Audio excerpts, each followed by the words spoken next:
மதுரை சித்திரை திருவிழா அப்படின்னாவே எல்லாருக்குமே பாத்தீங்கன்னா இதை கேட்ட உடனே பாத்தீங்கன்னா நிறைய பேருக்கு மெய் சிலிர்த்து போகும். அப்படி மெய் சிலிர்க்கக்கூடிய பல விடயங்கள் மதுரை சித்திரை திருவிழாவில் நடக்கும். மதுரையில அழகர் ஆற்றில் இறங்கக்கூடிய நிகழ்வை பார்க்கறவங்களுக்கு பரவசமாகி போயிடும். ஏன்னா 10 லட்சங்கள் மக்கள் கூட்டத்துல அப்படியே ஆடி ஆடி அசைந்து அசைந்து மக்கள் வெள்ளத்துல அழகர் தங்க குதிரை வாகனத்துல அப்படியே வரும்போது அதை பார்க்க கண்கோடி வேணும். இந்த சுந்தரத்தோளுடைய சுந்தராஜ பெருமாளுக்கு நீர் பீச்சி அடிக்கும் நிகழ்வுங்கிறது பார்த்தீங்கன்னா வெகு விமர்சையாக மதுரை மக்களால் கொண்டாடப்படுகிறது. இதை பரம்பரையாக ஒரு சில குடும்பங்கள் கடும் விரதம் இருந்து இந்த நிகழ்வுல கலந்துக்கிறாங்க. இதற்காக பிரத்யேகமாக தயாரிக்கப்பட்ட இந்த தோல்பைகள்ல இருக்கக்கூடிய நீரை பீச்சி அடித்து அழகர் மேல பட வைத்து அழகரை நீர் துளிகளால குளிர்ச்சியடைய வைக்கிறாங்க. அந்த ஒரு நிகழ்வு பார்த்தீங்கன்னா தீர்த்தம் தெளித்தல் அப்படிங்கிற ஒரு நிகழ்வாக கருதப்படுகிறது. அதுதான் நீர் பீச்சி அடித்தல் நிகழ்வாக நடக்கிறது. அந்த நேரத்துல மக்கள் எல்லாம் கோவிந்தா கோவிந்தா கோவிந்தா என்று கோஷத்தை எழுத்தி கொண்டு அவரை கைகுப்பி வணங்கி எத்தனை முறை வணங்கினாலும் போதாது என்று சொல்லக்கூடிய அளவிலே அவர் மக்கள் மனதை எல்லாம் கவர்ந்து கல்வனாக கல் அழகராக சுந்தராஜ பெருமாளாக அந்த தங்க குதிரை வாகனத்துல பட்டுப்புடவை உடுத்தி கொண்டு அந்த ஆற்றில் இறங்கக்கூடிய நிகழ்வு அப்படிங்கிறது பல லட்சக்கணக்கான மக்களை அந்த நேரத்தில் பார்க்கும்போது பார்க்கக்கூடிய மக்களுக்கெல்லாம் பரவசம் ஊட்டும் நிகழ்ச்சியாக அது நடைபெறுகிறது. இந்த நிகழ்ச்சிக்கு பின்னால் இருக்கக்கூடிய கதை என்ன? இந்த ஒரு பதிவை பார்த்து கொண்டிருக்கக்கூடிய பக்தகோடி பெருமக்கள் மறக்காம இந்த கமெண்ட் பாக்ஸ்ல சித்திரை திருவிழா அழகர் ஆற்றில் இறங்குதல் அப்படிங்கிற கமெண்ட் மறக்காம பதிவு பண்ணுங்க. நம்மளுடைய சேனலை சப்ஸ்கிரைப் பண்ணிக்கங்க. வாங்க இதற்கு பின்னால் உடைய கதைக்களத்தை பார்க்கலாம். மதுரையிலிருந்து சுமார் 20 கிலோமீட்டர் தூரத்துல அமைந்திருக்கக்கூடியதான் பாத்தீங்கன்னா கள்ளழகர் கோவில். இது திருமாலிருஞ்சோலை என்று அழைக்கப்படுகிறது. இந்த நூபுர கங்கை சிலம்பாறு என்று அழைக்கக்கூடிய இடத்துல இருந்துதான் இந்த அழகர் ஆற்றில் இறங்கக்கூடிய நிகழ்வு வரையும் அந்த கதை பயணிக்குது.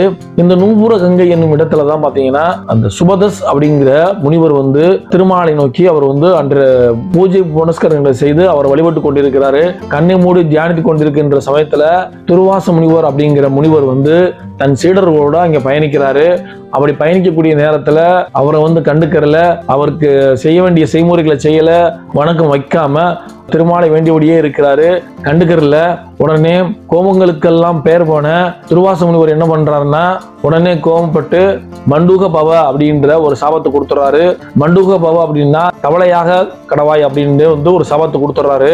அப்படிப்பட்ட சாபமானது அவர் தவளையாக மாற செய்கிறது. சுபதஸ் முனிவர் அவரிடத்தை சொல்றாரு, நான் செய்தது தவறுதான், இந்த தவறை எனக்கு மன்னித்தருளுங்கள், எனக்கு சாப விமோச்சனம் கொடுங்கள் அப்படின்னு அவரை கேட்கிறாரு. 12 வருஷம் கடும் தவம் இருந்து வைகை ஆற்றப்படுகையில கடும் தவம் இரு கள்ளழகரானவர் பெருமாள் உனக்கு மதுரை மண்ணில் நேரடியாக சித்ரா பௌர்ணமிக்கு அடுத்த நாள் சாப விமோச்சனம் கொடுப்பார் அப்படிங்கறத சுபதஸ் முனிவர்கிட்ட துர்வாச முனிவர் சொல்லிடுறாரு. அந்த ஒரு நிகழ்வுக்காகத்தான் சாப விமோச்சனம் கொடுப்பதற்காகத்தான் கள்ளழகர் கள்ளழகர் கோவிலிருந்து அங்கிருந்து கிளம்புறாரு.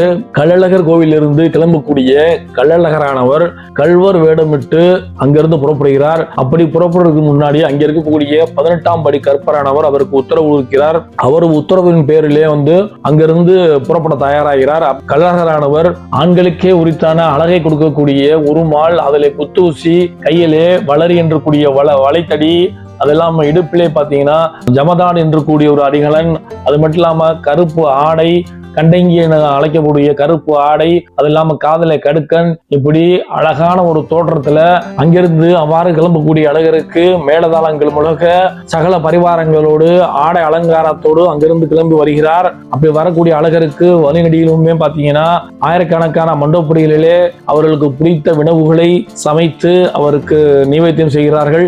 இத்தனை நாளும் மலை உச்சியிலே அவருக்கு பிராமண நைவேத்தியங்களை மட்டுமே கண்டிருந்த கள்ளழகருக்கு இப்படி மண்டபப்படியிலே அவருக்கு பிடித்தமான உணவுகளை சமைத்து நைவேத்தியம் செய்கிறார்கள். இன்று பலராலும் பேசக்கூடிய அலங்காநல்லூர் ஜல்லிக்கட்டு உலக புகழ்பெற்ற ஒரு இடமானது. காரணம் அலங்காநல்லூர் என்று பெயர் வர காரணம் இது ஒரு கள்ளழகருக்கு அலங்காரம் நடக்கக்கூடிய ஊரானது அலங்கார நல்லூர் என்று அழைக்கப்பட்டது. காலப்போக்கில் அது மருவி அலங்காநல்லூர் என்று பெயர் வர காரணமாயிற்று என்று சொல்கிறார்கள். அப்படி மதுரைக்கு வரக்கூடிய அழகருக்கு பல்வேறு இடங்களில் பல்வேறு நிகழ்வுகள் நடக்கிறது. அப்படி நடக்கக்கூடிய நிகழ்விலே முக்கியமானதாக முன்னதாக சர்க்கரை கிண்ணம் ஏந்துதல் நிகழ்வு நடைபெறுகிறது. சர்க்கரை கிண்ணத்திலே விளக்கு திரி ஏற்றி பெருமாளை கோவிந்தா கோவிந்தா கோவிந்தா என்று ஒலி எழுப்பி அவருடைய அருளை பெற்றுச் செல்கிறார்கள். அந்த நேரத்திலே வான வேடிக்கை, கொம்பு முழங்க, பரிவாரங்கள் முழங்க, மேளதாளங்கள் முழங்க அழகர் புறப்படுகிறார். அப்படி ஆண்டாள் கொடுத்த மாலையை சூடிக்கொண்டு அதிகாலையிலே வைகை ஆற்றங்கரைக்கு வருகிறார். அப்படி வரக்கூடிய அழகருக்கு வைகை ஆற்றங்கரையிலே பீச்சாங்குழலோடு மக்கள் எல்லாம் எதிர்பார்த்து கொண்டிருக்கிறார்கள். லட்சம் மக்கள் கூடியிருக்க அந்த மக்கள் அலையிலே கடல் போல் இருக்கக்கூடிய மக்கள் கூட்டத்திலே தவழ்ந்து தவழ்ந்து தங்க குதிரையிலே தவழ்ந்து அதிலே ஆடி அசைந்து ஒரு கடலிலே மிதப்பது போல அழகர் அதில் தவழ்ந்து மக்கள் வெள்ளத்திலே தவழ்ந்து வரக்கூடிய நிகழ்வானது நடக்கிறது. அந்த நேரத்தில் மக்கள் எல்லாம் பீச்சாங்குழல் மூலமாக தண்ணீரை வாரி அடைத்து அவரை மனம் குளிரச் செய்கிறார்கள். அப்படி மனம் குளிர்ந்த அழகரானவர் மக்களுக்கெல்லாம் அருள் வாளிக்கிறார். கோவிந்தா கோவிந்தா என்ற முழக்கம் ஒருபுறம் இருக்க, மறுபுறம் நீரை பீச்சி அடிக்க அவர் அந்த தண்ணீரிலே நனைந்து மனம் குளிர்கிறார். மக்களெல்லாம் மெய்சிலித்து போகிறார்கள். கள்ளழகரானவர் அந்த தருணத்திலே ஆற்றில் இறங்கி மக்களுக்கெல்லாம் அருள் வாளித்து விட்டு செல்கிறார். அப்படி செல்லக்கூடிய அழகரானவர் அடுத்தபடியாக தேனூர் மண்டபத்துக்கு செல்கிறார். அங்கு சென்று மண்டூக முனிவருக்கு அந்த சாப விமோச்சனத்தை கருட வாகனத்தில் எழுந்தருளி அங்கு மண்டூக முனிவருக்கு சாப விமோச்சனம் கொடுத்து அங்கிருந்து புறப்படுகிறார். இப்படி அழகர் மதுரை வருவதற்கு காரணம் இரண்டே காரணங்கள் தான். ஒன்று ஆண்டாள் சூடி கொடுத்த மாலையை சூடுவதற்காகவும், இரண்டு மண்டூக முனிவருக்கு சாப விமோச்சனம் கொடுப்பதற்காகவும் மட்டுமே மதுரைக்கு வருகிறார். அப்படி என்றால் நடக்கக்கூடிய மீனாட்சி சுந்தரேஸ்வரர் கோயில் திருவிழாவிற்கும் கள்ளழகருக்கும் எந்த சம்பந்தம் இல்லை என்றால் அதற்கும் இந்த திருவிழாவுக்கும் எந்த விதமான சம்பந்தமும் கிடையாது. அதற்கு பின்னாடி உள்ள கதைகளை மற்றொரு பதிவில் பார்க்கலாம். தொடர்ந்து பயணிக்கலாம். நன்றி, வணக்கம்.